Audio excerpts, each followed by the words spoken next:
Bonjour à tous les amis, c'est Alexandre, j'espère que vous allez tous bien. Aujourd'hui j'aimerais vous communiquer une pensée que j'ai intitulée « Suivre Jésus ». Je ne sais pas pour vous, mais il y a un moment dans ma vie où j'étais interpellé par le message de l'évangile et j'ai décidé de dire cette parole. Je te donne ma vie Seigneur et je suis prêt à te suivre, prêt pour faire ta volonté, prêt pour abandonner mon passé, prêt pour porter ma croix, etc. On est d'accord pour dire que c'est joli à lire sur le papier, mais il faut être honnête parfois à dire que parfois on peut dire de très belles choses, mais quand il faut agir, c'est plus compliqué. Si je fais cette vidéo aujourd'hui, ce n'est pas pour vous culpabiliser, pas pour vous dire que vous êtes une mauvaise personne, parce que moi-même, je me reconnais dans ce que je vais dire. Cette vidéo, les amis, elle est également pour moi, j'ai ma part à prendre aussi. Je sais pas si ça vous parle, mais il y a un moment dans la parole de Dieu, on voit qu'il y a des gens qui sont prêts à abandonner leur vie pour suivre Jésus.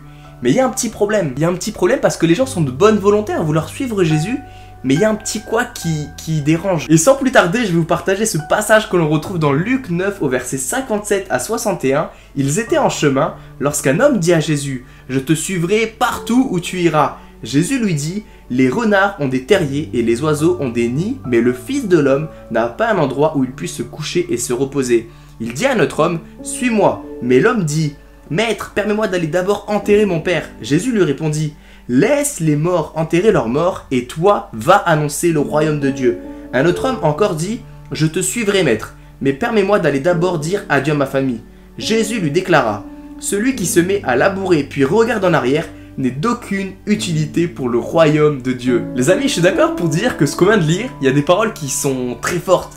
Mais je pense qu'il y a quelque chose pour toi aujourd'hui que tu dois prendre. Alors que j'étais en train de lire ma Bible et de méditer ces quelques paroles, je me disais mais Seigneur, qu'est-ce que tu as voulu nous dire à travers ce passage-là? Et puis j'étais là, j'étais en train de relire plusieurs fois le passage en espérant d'avoir une révélation. J'étais là, j'essayais de décortiquer chaque mot de la phrase. Mais la réponse, elle était sous mes yeux. Et puis je suis arrivé à cette conclusion. On voit bien que dans les différentes situations de ce verset, les gens sont prêts à suivre Jésus, mais ils veulent faire quelque chose d'autre avant. Un veut aller enterrer son père, l'autre veut aller dire adieu à sa famille, etc. Sauf que les amis, Jésus nous invite à changer nos priorités. Parce que quand tu mets Dieu en priorité dans ta vie, tout le reste découle. Si on reprend l'exemple de la famille, si tu fais passer ta famille avant Dieu, et ben forcément Dieu ne pourra pas agir sur ta famille parce que tu ne lui auras pas laissé pleinement la place dans ton cœur. Certains pensent que quand on met en priorité Dieu dans nos vies, il n'y a plus de place pour autre chose. Or, ce n'est pas du tout vrai. C'est une fausse croyance. Quand tu mets Dieu en priorité dans ta vie, ça veut dire que tu es prêt à te soumettre à sa parole. Qui dit, admettons, aimez-vous les uns les autres comme je vous ai aimé.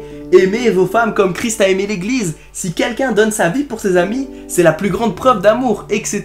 Donc mettre Dieu en priorité dans ta vie te permet non de t'enfermer du monde, mais de vivre une vie épanouie. Donc quand Jésus dit « Celui qui se met à labourer puis regarde en arrière n'est d'aucune utilité pour le royaume de Dieu », j'entends « Celui qui veut tout faire par soi-même et ne décide pas de me faire confiance n'est d'aucune utilité pour le royaume de Dieu. » Je m'explique très simplement. Si tu veux régler tous tes problèmes sans avoir Jésus dans ton camp, c'est perdu d'avance. Ok, c'est vrai que peut-être pendant quelques temps, tu arriveras à mettre ton problème de côté en pensant que c'est fini, mais ça reviendra dans ta tête parce que on est humain. Et croyez-moi, quand je vous dis ça, c'est parce que j'en ai déjà fait l'expérience. Je suis pas là pour vous imposer quelque chose, mais juste pour vous témoigner de ce que Dieu a changé dans ma vie. Peut-être que toi, tu as des problèmes de finances, des problèmes dans ta santé, des problèmes dans ta famille, et tu te dis, bah je vais régler ça d'abord. Et puis pour le reste, on verra après. Ce que Jésus veut te dire aujourd'hui, c'est accepte d'abord de me suivre, je te tends la main et je suis celui qui aura la réponse à ton problème. Et cette parole qu'il a voulu nous communiquer, elle est pour toi, mais elle est pour moi aussi. Alors je t'encourage à suivre le bon chemin de la bonne manière en mettant Jésus en premier dans ta vie. Fais-lui confiance et il est celui qui aura la réponse à ton problème. Que le Seigneur te bénisse, n'oublie pas de mettre un petit pouce bleu en bas de la vidéo pour m'encourager, t'abonner à la chaîne pour ne rater aucune des prochaines vidéos. C'était Alexandre,